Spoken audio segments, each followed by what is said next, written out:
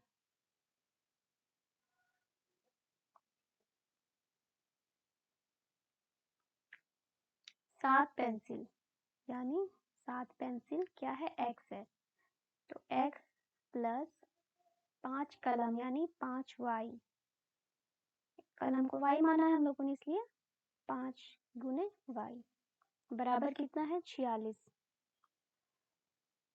इसको हम लोग समीकरण 2 मानते हैं। अब उसी तरह से हम लोग समीकरण 1 से क्या था, 5x plus 7y equal to 50, 5x plus 7y बराबर 50। और समीकरण 2 क्या है, समीकरण 2 है, समीकरण 2 से 7x plus 5y equal to 46, 7x plus 5y बराबर 46, यह है। अब इसमें क्या करना है, बॉक्स बनाना है हम लोग को, ये x और ये y। तो देखिए x का वैल्यू अगर हम लोग 0 लेते हैं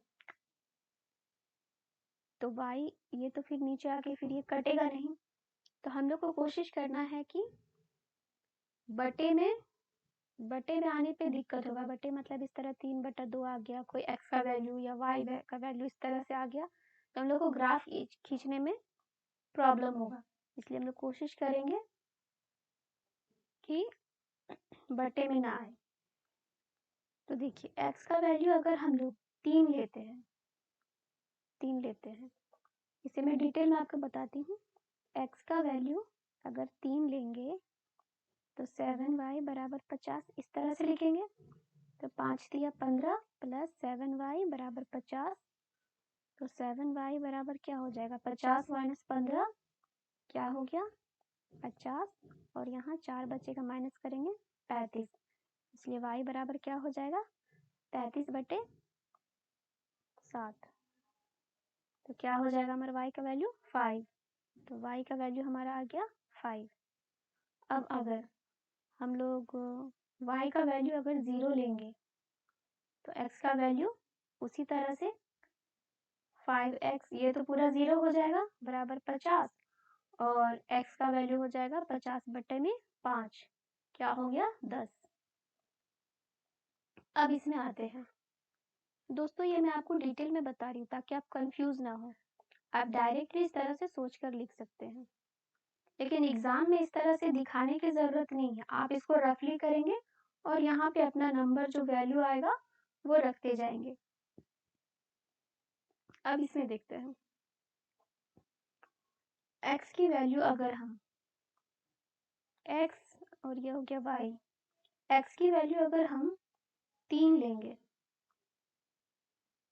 देखिए यहाँ पर x की वैल्यू 3 लिए हैं प्लस 5y बराबर 46, तो 7 14 7 21 प्लस 5y बराबर 46, तो 5y बराबर क्या हो जाएगा 46 माइनस 21, तो इसको माइनस करने पर क्या आएगा 25, तो हम लोग इसलिए y बराबर क्या हो जाएगा 25/5, 5 आ गया, तो y का वैल्यू हमारा 5 आया। उसी तरह से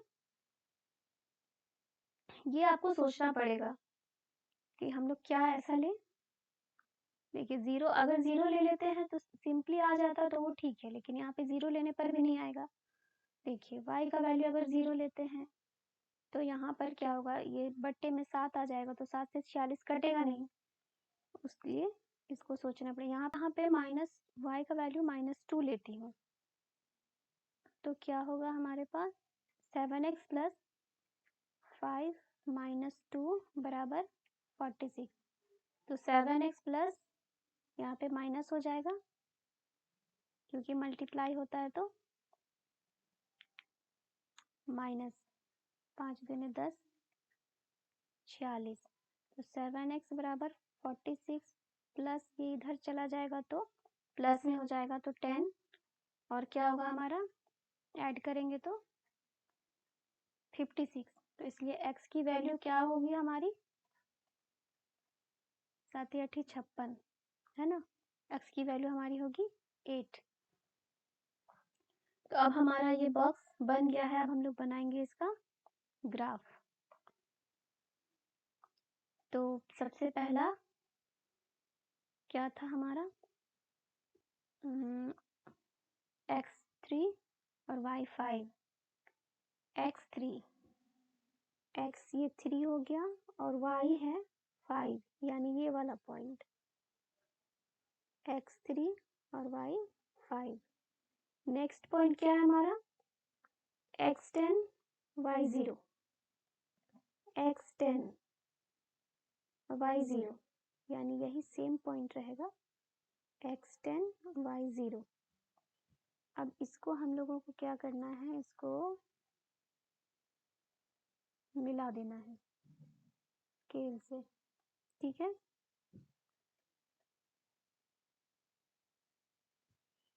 अब नेक्स्ट पॉइंट क्या है, समीकरण 2 से 3 और 5, देखिए x3 और 5 यही सेम हो गया, ये सेम पॉइंट हो गया 3 और 5। अब यहाँ पे है 8 और माइनस के 2 x 8 और माइनस y माइनस 2, x 8 और y माइनस 2, ये नीचे आएगा y एक्सिस में। देखिए ये पॉइंट हो गया हमारा, तो x 8 y माइनस 2। अब चूंकि ये पॉइंट है और ये पॉइंट है हमारा, तो इसको हम लोग मिला देंगे। इसको मिलाने में बहुत प्रॉब्लम है, आप स्केल से मिलाएंगे तभी एग्जैक्ट वैल्यू आपका निकल कर आएगा। तो यह उसी तरह से इसमें इक्वेशन लिख देना है 5x plus 7y equal to 50। पहला क्या था हमारा, 5x प्लस 7y बराबर 50, और दूसरा क्या था हमारा 7x plus 5y equal to 46। 7x plus 5y बराबर 46। अब यहाँ पर देखिए हमारा कौन सा बिंदु पे ये कट हो रहा है, तो यहाँ पर ये पॉइंट है, क्या है 3 और 5 है ना। देखिए यहाँ पर तो x बराबर क्या हो गया 3 और y 5 है, तो उभयनिष्ठ बिंदु क्या हो गया, इसी में हम लोग लिख लेते हैं। देखिए यहाँ पर चूंकि उभयनिष्ठ बिंदु यानी कि जो पॉइंट इंटरसेक्ट हो रहा है वो 3 और 5 में हो रहा है, तो x बराबर ये 3 है और y 5, ये y बराबर ये जो है 5 है। तो हम लोगों ने क्या माना था, x जो है एक पेंसिल का मूल्य, यानी पेंसिल का मूल्य क्या हो जाएगा, एक पेंसिल का मूल्य, एक पेंसिल का मूल्य हम लोग का हो जाएगा 3, और एक पेन या कलम, आपके बुक में कलम है, एक कलम का मूल्य हो जाएगा 5, ठीक है, मूल्य है तो रुपए में। तो यह हो गया हमारा आंसर। तो हम लोगों ने देखा किस तरह से ग्राफ की सहायता से हम लोगों ने इसका मूल्य निकाल लिया। अब आगे बढ़ते हैं नेक्स्ट क्वेश्चन में।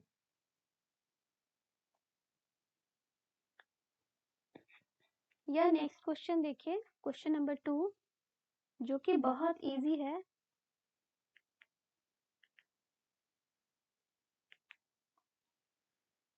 देखिए, अनुपातों इतना की तुलना ज्ञात कीजिए कि निम्न समीकरण युग्म द्वारा निरूपित रेखाएं एक बिंदु पर प्रतिच्छेद करती हैं, समांतर हैं अथवा समपाती हैं। जैसे मैंने यहाँ पे आपको फर्स्ट में टेबल जो दिखाया था, ये वाला, हमें अब इसी का यूज करना है कि समपाती रेखाएं हैं या समानांतर है या प्रतिच्छेद है। इसी तरह से दो इक्वेशन वहाँ पे क्वेश्चन नंबर 2 में दिए गए हैं, किस तरह से हम लोग एक दूसरे को रिलेट करेंगे और ये सब निकालेंगे, और बिना ग्राफ के हम लोग ये पता करेंगे कि किस तरह से रेखाएं एक दूसरे को काट रही हैं या समपाती कोइंसिडेंट हो रही हैं। आइए क्वेश्चन में आते हैं।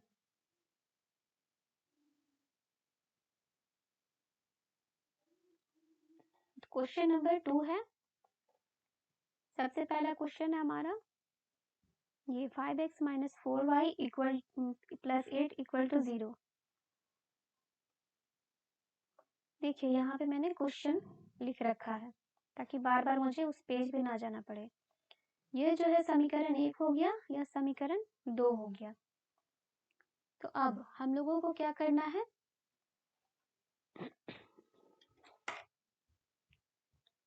यहाँ पर देखिए यह जो है दिया हुआ है x का गुणांक, जिसको इंग्लिश में बोलते हैं कोफिशिएंट। तो क्या है x का कोफिशिएंट, ये जो है यहाँ पे मैंने बताया था ना a के बराबर है, a बराबर, इसको a माना था, इसको a1, इसको a2, उस तरह से।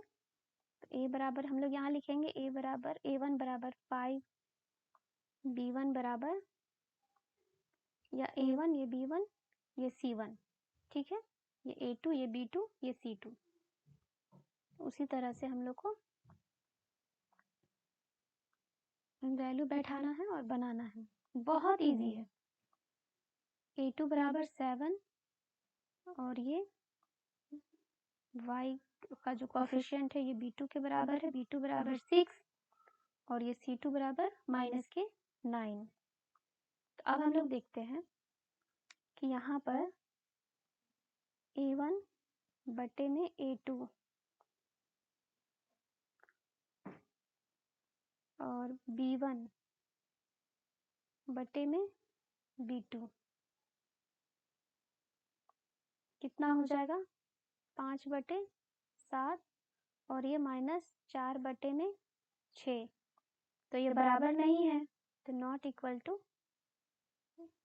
तो यहीं पे हम लोगों को पता चल गया कि अब आगे जाने की जरूरत नहीं है, C1/C2, क्योंकि ये जो है प्रतिच्छेद रेखाएं हैं। क्या है ये रेखाएं, चूंकि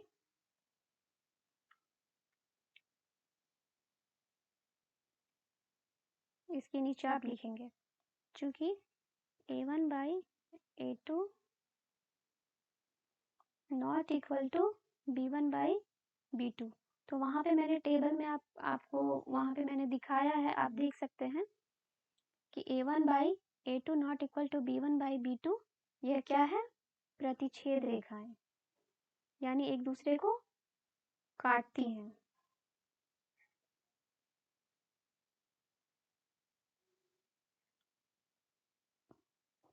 प्रतिच्छेद रेखाएं हैं। देखिए रेखाएं एक बिंदु पर प्रतिच्छेद करती हैं, समानांतर हैं अथवा समपाती है। प्रतिच्छेद मतलब या जो एक दूसरे को काटेंगी एक पॉइंट पर, समानांतर मतलब ये से पैरेलल रहेंगी, एक दूसरे को काटेंगे, और समपाती मतलब ये एक दूसरे के ऊपर रहेंगी। तो ये हमारी रेखाएं कैसी निकल गई, प्रतिच्छेद। यह हमारा हो गया आंसर। नेक्स्ट क्वेश्चन है हमारा, यह हम लोग इक्वेशन 1 इक्वेशन 2 मानेंगे, सेम वही चीज है। a1 बराबर 9, b1 बराबर 3 और c1 बराबर 12, a2 बराबर 18, b2 बराबर ये 6, c2 इक्वल टू क्या हो जाएगा 24। सेम उसी तरह से a1 बटे में B2 क्या हो जाएगा 9/18। B1 बटे में B2 क्या हो गया 3/6 और C1 बटे में C2 बराबर 12/24। देखिए यहाँ पे एक कट रहा है तो इसको 9 दूनी 18 यानी 2 बार में 1/2 3 दूनी 6 क्या हो गया 1/2 12 दूनी 24 यानी ये तीनों हमारा जो है बराबर आ रहा है। तो हम लोग क्या लिखेंगे यहाँ पर आप इसके नीचे लिखेंगे क्या हो जाएगा क्योंकि A1 बटे में A2 इक्वल टू B1 बटे में B2 इक्वल टू C1 बटे में C2। यह जो है जब इक्वल होती है तब क्या होता है हमारा, मैं आपको दिखाती हूँ। देखिए A1, देखिए पहला वाला क्वेश्चन जो A1 not equal to B1 by B2 तो क्या हुआ प्रतिच्छेद रेखा हुई और जब A1 बाई A2 ये सब इक्वल होंगे तो क्या होंगी समपाती रेखा, है ना।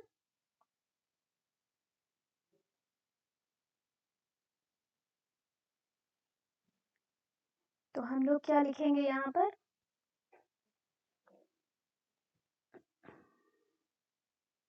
कि इसलिए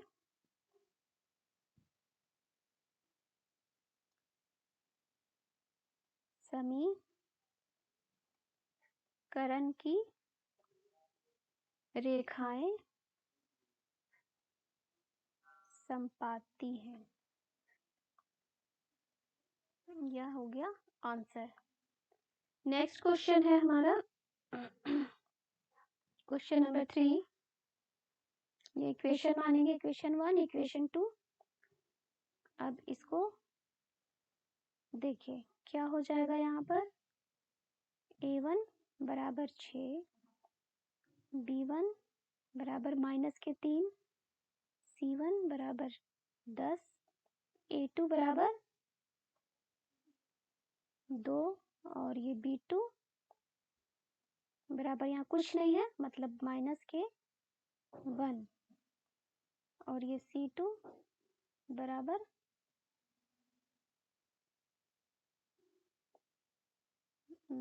यहाँ पर हो जाएगा 9।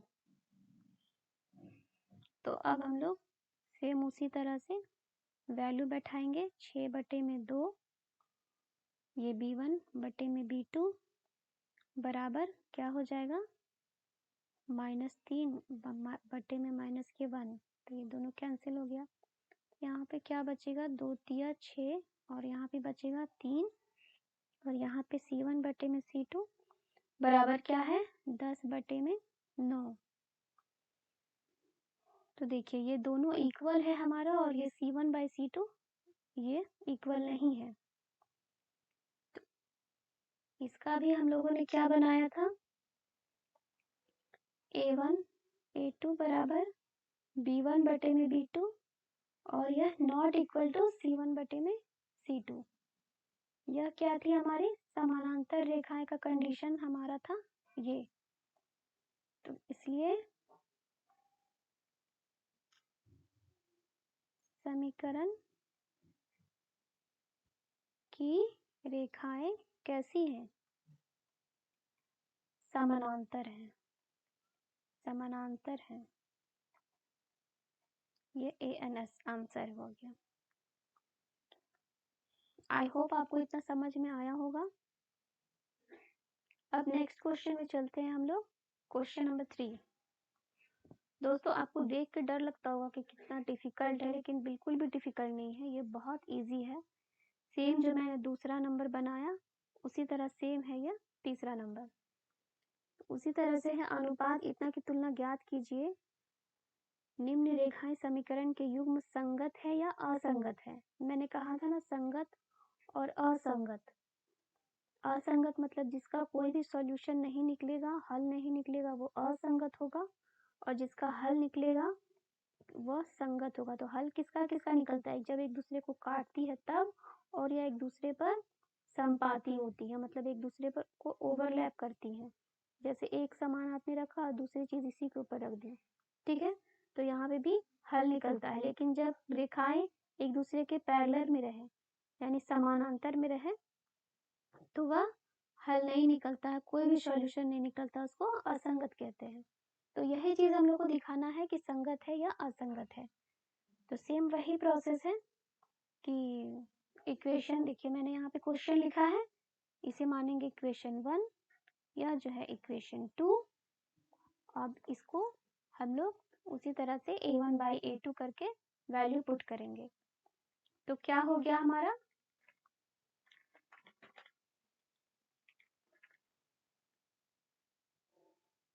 यहाँ पे देखिए मैं डायरेक्ट बना रही हूँ, a1/a2 क्या हो गया हमारा 3/2 और b1/b2 क्या हो जाएगा 2/3। उतना तो आप समझ ही गए कि a1 है या b1 है या c1 है। x का कोफिशिएंट को a1, y का कोफिशिएंट b1 और जो है c1 जो है जो कांस्टेंट रहता है। उसी तरह नीचे वाले समीकरण में या a2 x का कोफिशिएंट, ये b2 y का कोफिशिएंट और यह जो है कांस्टेंट c2 को वैल्यू है। तो c1/c2 क्या हो जाएगा 5/7। तो यहाँ पर देखिए ये और ये क्या इक्वल है, इक्वल नहीं है। तो यहीं पे हमको सॉल्यूशन मिल गया।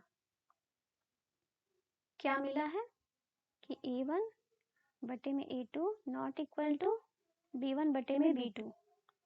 क्या होगा, यह समीकरण संगत है, इसलिए यह समीकरण क्या होगी, संगत।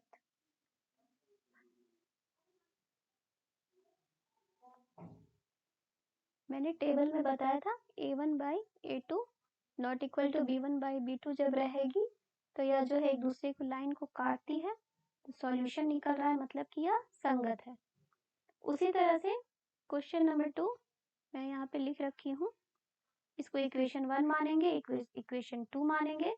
सेम वही प्रोसेस है, a1/a2 बराबर क्या हो जाएगा 2/4, ये कैंसिल हो जाएगा तो 1/2 होगा। उसके बाद b1/b2 क्या हो जाएगा -3 -6 और यह हो गया 3 दूने 6, 1/2 आ गया। c1/c2 बराबर क्या हो गया 8/9। तो यह क्या हो गया, ये दोनों हम लोग देख रहे हैं इक्वल है और यह इक्वल नहीं है। तो हम लोग यहाँ पर लिखेंगे कि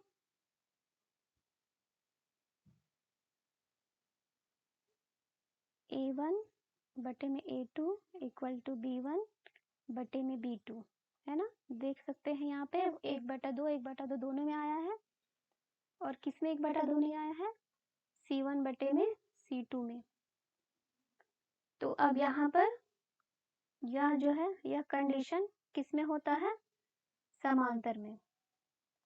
तो यहाँ पे हम लोग क्या लिखेंगे, चूंकि यह आप बॉक्स नहीं आपको याद रहेगा तो आप ये सब नहीं कर पाओगे, आपको बॉक्स याद रखना बहुत जरूरी है। यह रेखाएं समांतर है, क्योंकि किस कंडीशन में समांतर होता है, किस कंडीशन में संपाती होता है, वो आपको याद रखना पड़ेगा। समांतर है इसलिए यह क्या है, असंगत है, यह असंगत है, असंगत है। मैंने बताया ना समांतर है तो एक दूसरे को काट नहीं रहे, कोई पॉइंट नहीं मिल रहा है तो यह इसका हल नहीं निकलेगा। ये सब चीजें मैंने आपको पहले भी बताई हैं। अब नेक्स्ट क्वेश्चन में आते हैं, क्वेश्चन नंबर 3। ये भी बहुत इजी है, ये बट्टे को देखकर आपको डरना नहीं है। देखिए बहुत आसानी से सॉल्व होगा। यहाँ पे a1/a2, तो सिंपल हम लोगों को क्या करना है, 3/2 लिख देना है। और ये बट्टे में a2 है उसको 9 है, तो कि ये 9 जो है यहीं पर बट्टे में नीचे लिखाएगा इसके साथ ही, और यह जो है इंटू में हो जाएगा। इस तरह से हम लोग लिखते हैं, इसको हम लोग ऊपर या इसके नीचे लिखने की जरूरत नहीं है, यह बट्टे में है तो इसके बगल में इंटू में इस तरह से लिखा जाएगा। तो यह जो है कैंसिल होगा, 3 दूनी 6, 3 तिया 9, ठीक है। तो 1/6 हो गया। और B2 हमारा क्या हुआ, B1 बट्टे में B2 5/2 है। उसी तरह से B2 का वैल्यू है 10, तो ये इसके इंटू में यहाँ पर 10 लिखा जाएगा। 5 दूनी 10, 1/4।